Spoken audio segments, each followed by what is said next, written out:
Introduce myself. Okay, I'm Jim Campbell. I actually started on the brand side of our business. I did brand strategies for 20 years before I moved over to the training side. And this whole training piece is new to us at Andrews. We've been doing it hit and miss, so now we've got a real focused, very structured approach to it. And we appreciate you reaching out to us because there's nothing better that we like to do than to actually tell people about the brands and help them sell our brands at retail, because it's all about connecting the consumer, to the story and to the brand. And so what we're going to walk through today is two of our brands, okay?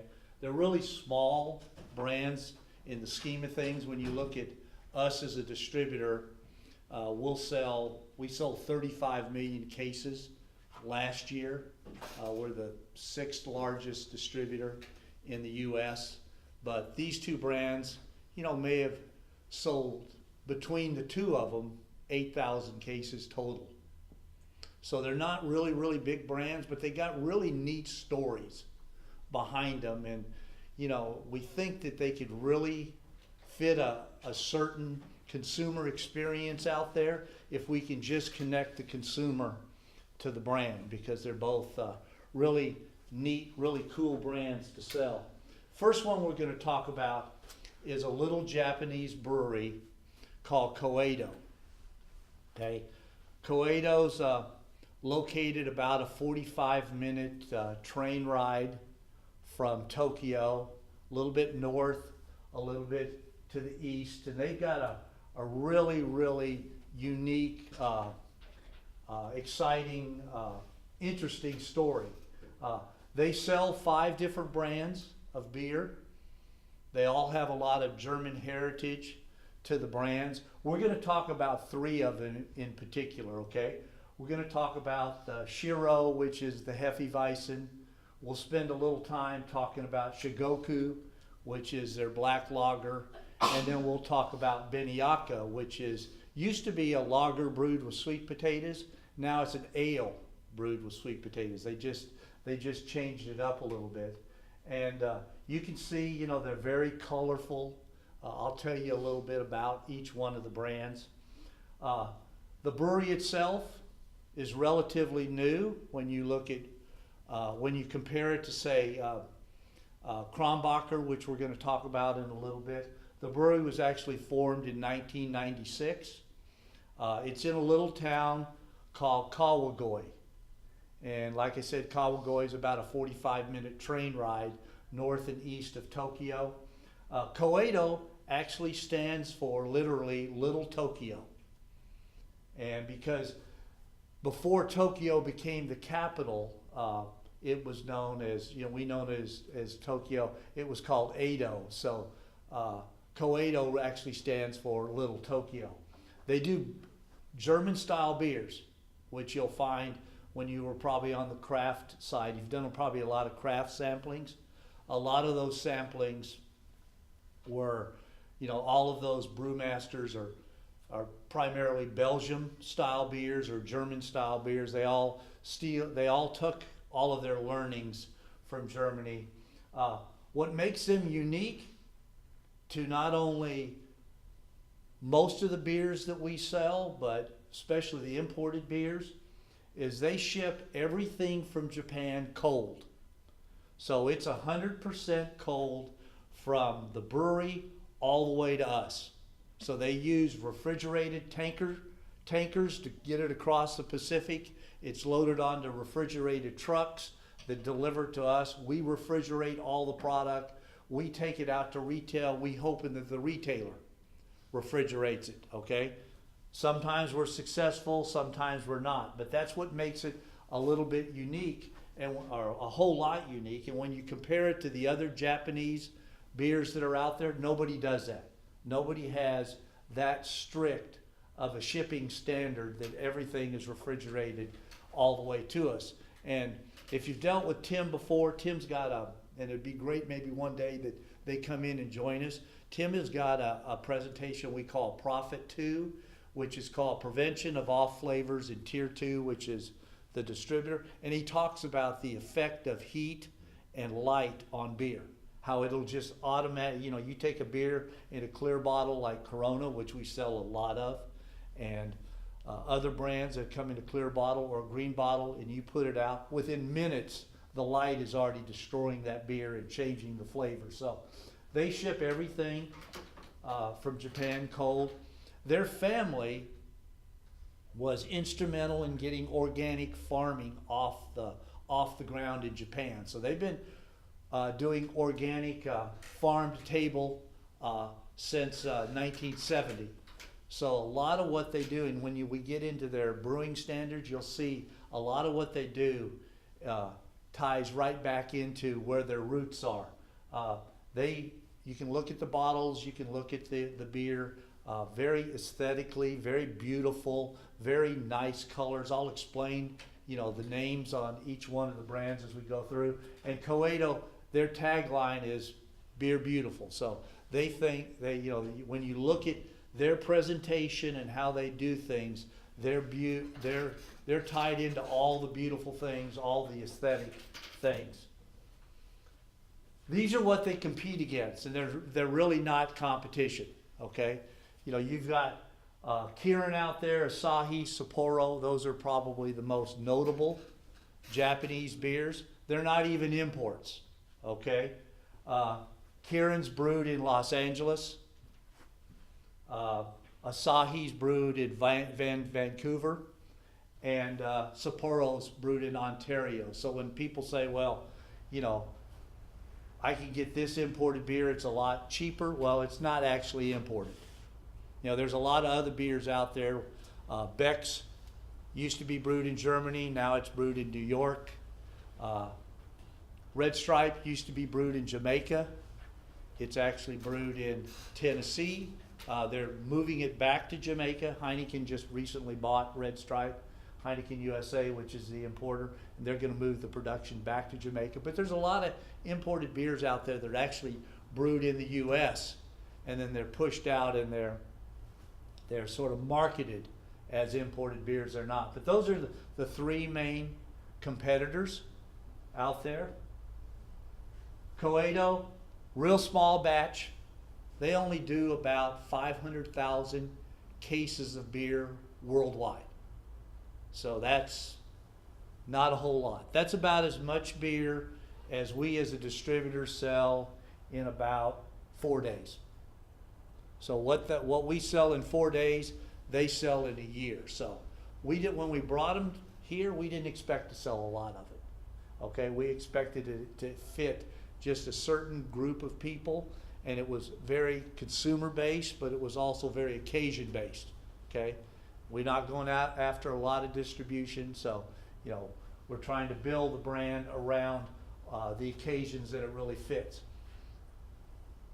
So the first one we're going to look at, do you want to sample while we're going through this, or do you want to sample at the end? What works best for your team? Okay, so the first one we're going to look at is the one we call Shiro. It'll have the white label. Okay, and why I said the white label, that's exactly what Shiro means. Okay, the label depicts the name. So Shiro is actually Japanese for white. So if you're looking for some way to connect with the consumer that walks up, there's a little bit of a story you can tell them that, hey, the name of the brand actually is the Japanese name for the color. Now it's a very elegant wheat beer. Okay, when you pour it, you're going to see that it pours very, very cloudy. That's because it's unfiltered. Okay, they don't filter the wheat out, or they don't filter the yeast out. The yeast is floating around, so it's not transparent. You can't see from one end of the glass to the other. If you look at these charts, and I set those charts up there for a reason.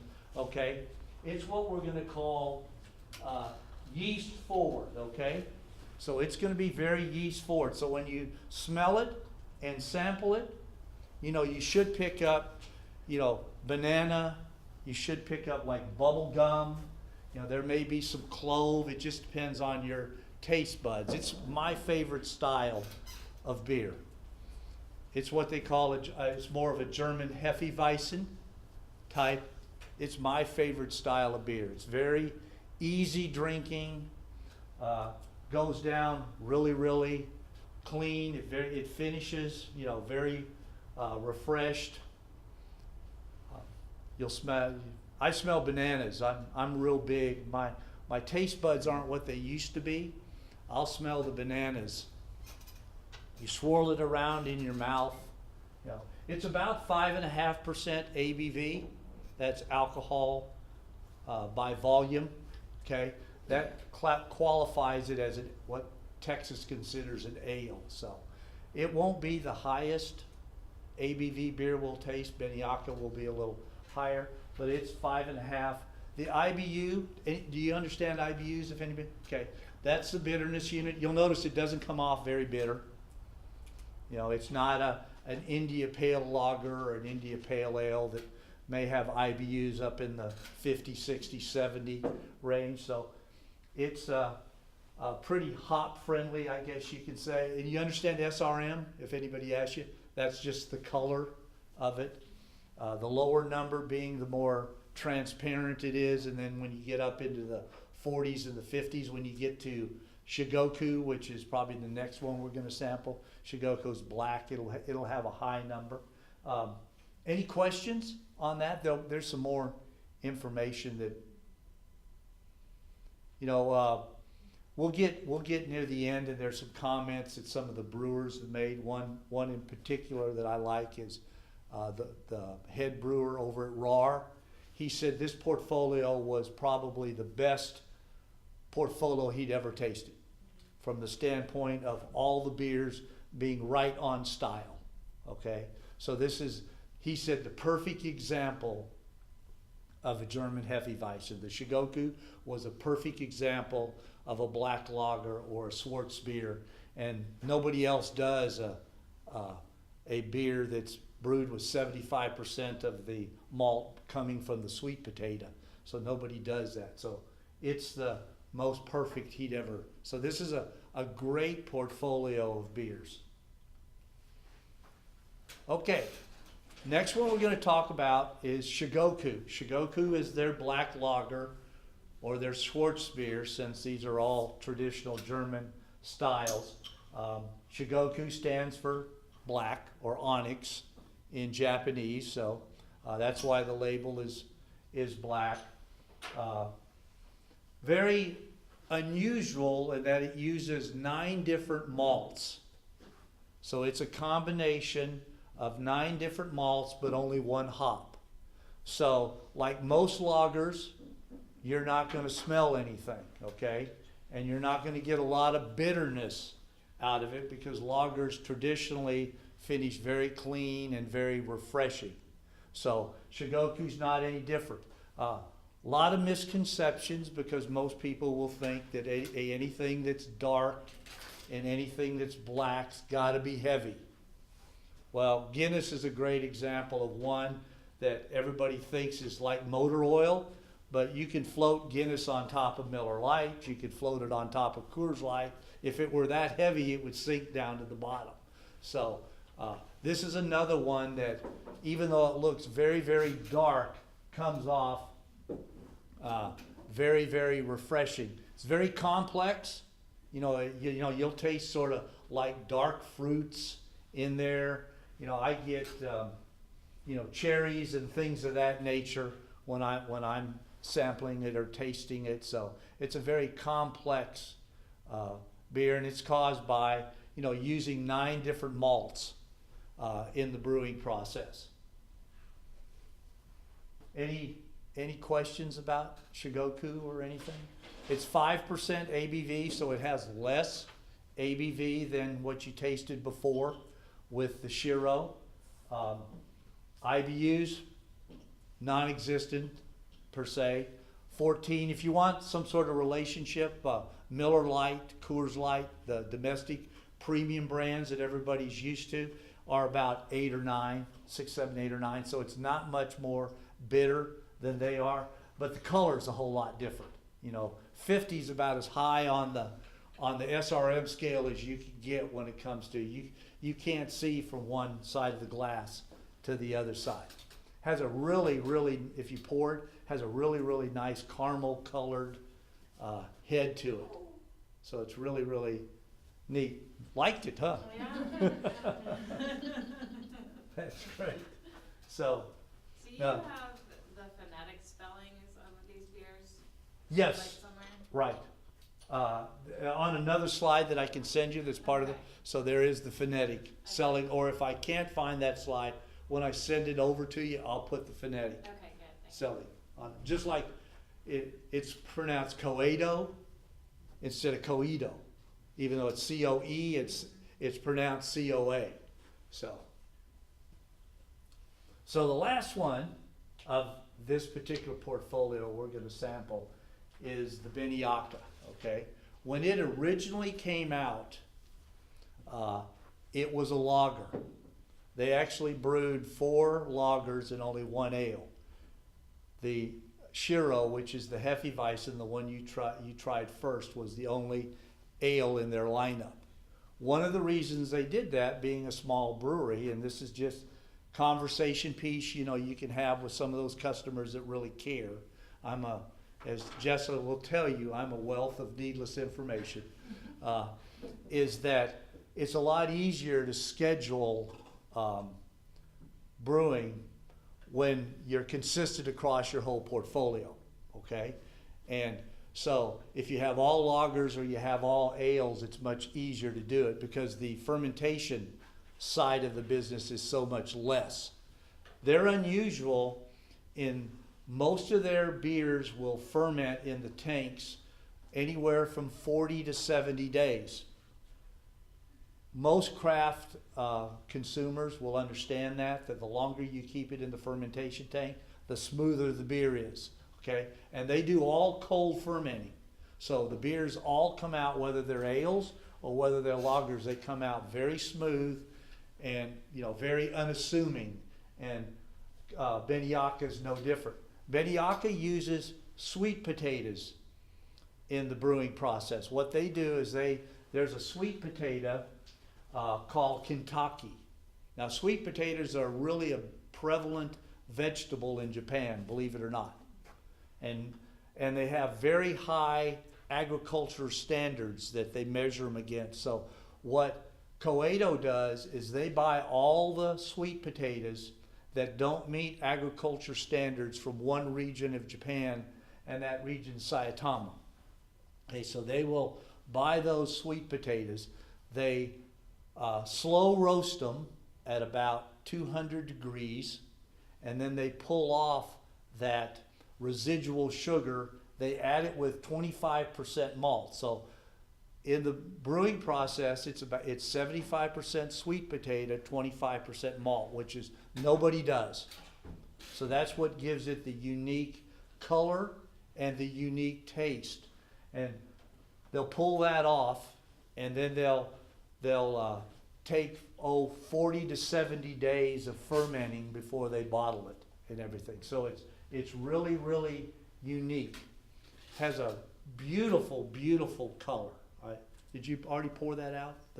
Okay. Has a real beautiful color. It's a maroon color. You can see it there. Really nice, creamy, tight bubble head. So it's really a great, great, great beer. Every time that we've gone to a beer festival, and it's amazing, we bring Coedo.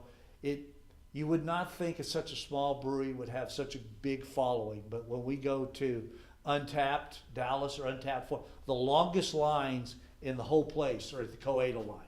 And everybody wants Beniaka because nobody does a sweet potato beer. So like recently, they actually went from lagers to ales, and you know, I always thought that lagers always came off much smoother than ales. Their ale actually comes off smoother than their lager. Now, I don't know what they've done. They've got secrets in their brewing process. But it's 22 IBU, so it's a little more bitter than you got with the Shikoku and you got with the Shiro.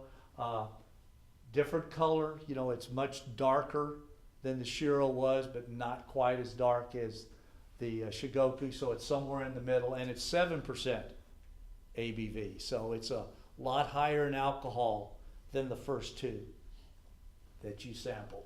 it goes really, really well with just about everything, okay? I like the Shikoku when you're talking about eating things that may be charred or burnt. I like the Shiro. It really goes well with salads and things, lighter foods. You know, they have a Kayara, and we don't sell it in the bottle. We sell it in draft because it doesn't really go well with sushi. And everybody ties, you know, their brands in with sushi. The Kayara being an IPA, and this is just more information, or being an IPL, comes off sort of metally or tinny when you're having sushi, because so much of the sushi uses fish and things of nature that have got, you know, rather oily and fatty, and so it'll come off somewhat tinny and like aluminum, and it really doesn't give you a good experience. You know, you can stomach it and drink it, but it's not the experience that we're looking for. So we don't really push the Kayara. If you ever go out there and you find a Japanese restaurant that sells that, or a sushi restaurant that sells the Coedo brands, you won't find Kayara because we don't want to push it, because it just doesn't give you that real pleasant experience. But you'll find Benihaka, Shikoku, you'll find Shiro in those. So those are the three brands, okay? Those are the three brands that I think Leslie's having you sell at retail. Want to talk a little bit about the brewery, because this is part of the story. They've got probably the most stringent brewing standards in the world, okay? There's nobody that requires their people to wear the clothes that they wear. They took the normal outfits off for the pictures, but they require everybody to wear special white shoes, white hospital garb. They all have to wear hairnets. They're not allowed to ingest any fermentable foods within 24 hours of their shift, because they're afraid that they're going to bring in some sort of bacteria that could infect the beer. So they're very stringent about the way they go about doing things. They've got, you know, just unbelievable quality standards. I mean, they're testing and checking and testing and checking. And when I got to visit them and we walked through, they would show me batches of beer that when I tasted it seemed just perfect, that they were throwing away because it didn't meet their standards. So that's the quality that they're building a brand new brewery. You can see some of the barley that they're using there. They don't get their own the barley in Japan. There's just not any. So what was funny is they came over to visit us. We took them around the market. We took them over to the raw brewery. They actually buy raw malt, and they have it shipped over to Japan to have it brewed. And that was really pretty cool, is when you had Fritz Rahr and, you know, his wife there, and they were talking about, you know, the malting process, and the guys from Japan, which were with us, were actually buying their malt to use for production over in Japan. And we're trying to get them to do a collaboration where the Japanese brewer comes over here and collaborates with the raw brewers, and we do a local collaboration that'll only be available in DFW. So we're working on trying to pull that off. But you can see some of the pictures of the brewery. Here's some of the reasons why we think, you know, consumers should buy it, okay? It's truly a small batch Japanese craft brand, and that's what everybody's looking for. They think that brands like Blue Moon and Sam Adams Boston Lager and New Belgium Fat Tire are too mainstream, so they're looking for unique small batch brands. So we think that fits. It's only sold in 3 areas in the U.S. Okay, we talked about only having like 550,000 cases of production worldwide. It's only sold in Southern California, Las Vegas, and DFW. We were the third choice.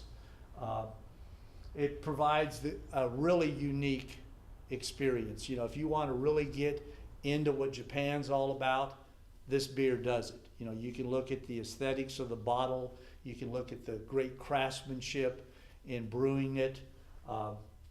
It's 100% cold refrigerated all the way from Japan. We actually have 5 styles that we could sell, but I think you're only going to focus on those 3. Each style has won a bunch of awards worldwide. Okay, so it's not like this is a brand of beer that people don't know about. It's just not distributed in many areas across the country. We talked about the most pristine brewery in the world. They're always cleaning and scrubbing. They wear white coats, white slippers, hair nets, no ingestion of fermentable products, and that's mandated. And the brewer at RAR said it was the most perfect portfolio of beers he'd ever tasted. So he was comparing actual style to what it should have been and the actual taste. He actually could taste things in it I couldn't even. He was talking about they must use this kind of equipment. And I had no idea what he was talking about. But he recognized, and the owner of the brewery was with us, and he confirmed, everything that the brewer was saying. Yeah, that's exactly what we do. And it delivers what we call an exciting and refreshing experience. It's authentic to only Japan. So we're really excited about the brand. We're excited that you guys are on board helping us get the message out to the consumers, because very few consumers know about it. Hardly any of them, even if they knew about it, would know the story behind the brewery itself. So thank you for, bringing that opportunity to our consumers. This is a little sell sheet that I can give you. It's got a lot of information about it down below. It talks about the yeast. I can give you some information if you want it that talks about the malts and the hops that they use. There are some geeks out there that ask those kind of questions. I don't know how you normally handle them. If you get somebody... Yeah, if somebody wants to go into detail, if we have the Sure. detail to give when we provide I can send you that over. You've got artistic license to move it around and change it up however you want. I'll send you the PowerPoint presentation instead of the PDF file that you can't manipulate, and so you can move it around. But you can see some of the awards that they've got across the top, and then those are the 3 brands of beer that you're going to sell. Any questions? Yes. Are they all going to be this size, or is it Yes. just for tasting There, today? we originally brought in a 11.2 ounce bottle. They don't make a 6-pack, or do they make a 4-pack? And I'll tell you the reason. Very expensive. Okay, if you wanted to draw a relationship, it's easier for me. A keg of Miller Lite sells for $108. The same size keg of Beniaca sells for $592. So it's pretty expensive, but it's all about creating that experience. Our biggest account that we have is a, Pan-Asian or restaurant out in South Lake called Howard Wang's. There's some of them here. They've sold 75 kegs of Beniaca, Shikoku, and they sell Kayara there. So they've sold 75 kegs. So price isn't, they sell it for $10 for a 10 ounce or a 12 ounce glass, which is about a 10 ounce pour when you count the head that's on it. So And what are these going to sell? those will probably sell in the $4.99 range. That is a I think it's I may be wrong there. Maybe $9.99. Yeah. That's about right. Yeah, because it was $4.99 for the small bottle. That's 2 times the small bottle, so $9.99. Where's Andrew's going to be delivering these? You'll find them in most of the places that focus primarily on single serve. So you'll see HEB Central Market has them, Specs has them, Total Wine has them, Whole Foods has them. You won't find them in Tom Thumb or Kroger. We're going after that, higher end, that consumer that enjoys single serve. It's more of a bottle that you would, refrigerate and pass around the table instead of sitting there drinking it, all by yourself. So. Right. And how long has the brand been in DFW? We introduced it, let's see, this is February, so we introduced it in September of 2014. So it's been here for about a year and a half.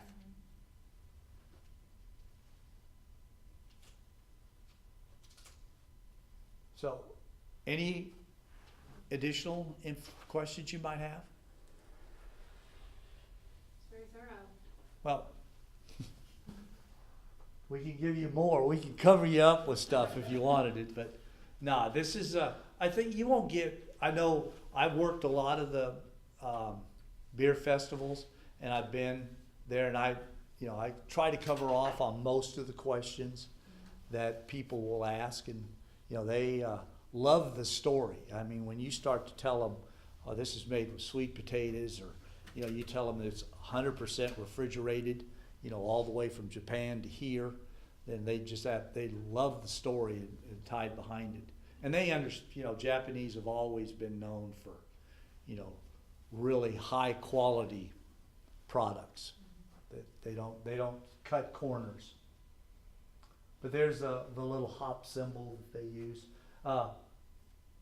Might be nice if I had Leslie get you some glasses, because the glasses are really neat. You can put them out there, when you're doing your sampling. There's a little story behind the glass. They've actually have that little hop symbol down in the bottom, and when you pour into the glass, it creates what they call nucleation, which causes the head to form from the bottom up. The bubbles go up the side of the glass and then form the head on the top. So it's a pretty neat. A lot of people will recognize the little symbol and what it does when you're pouring the beer. So there's a lot of cool little things that come with Coedo. You can probably tell by the way it's one of my favorite beers to sell. I probably know more about it than I know most of the brands within our portfolio. So, Kronbacher. Let me do a quick stop start. Sure. Oh, I didn't know I was being videotaped.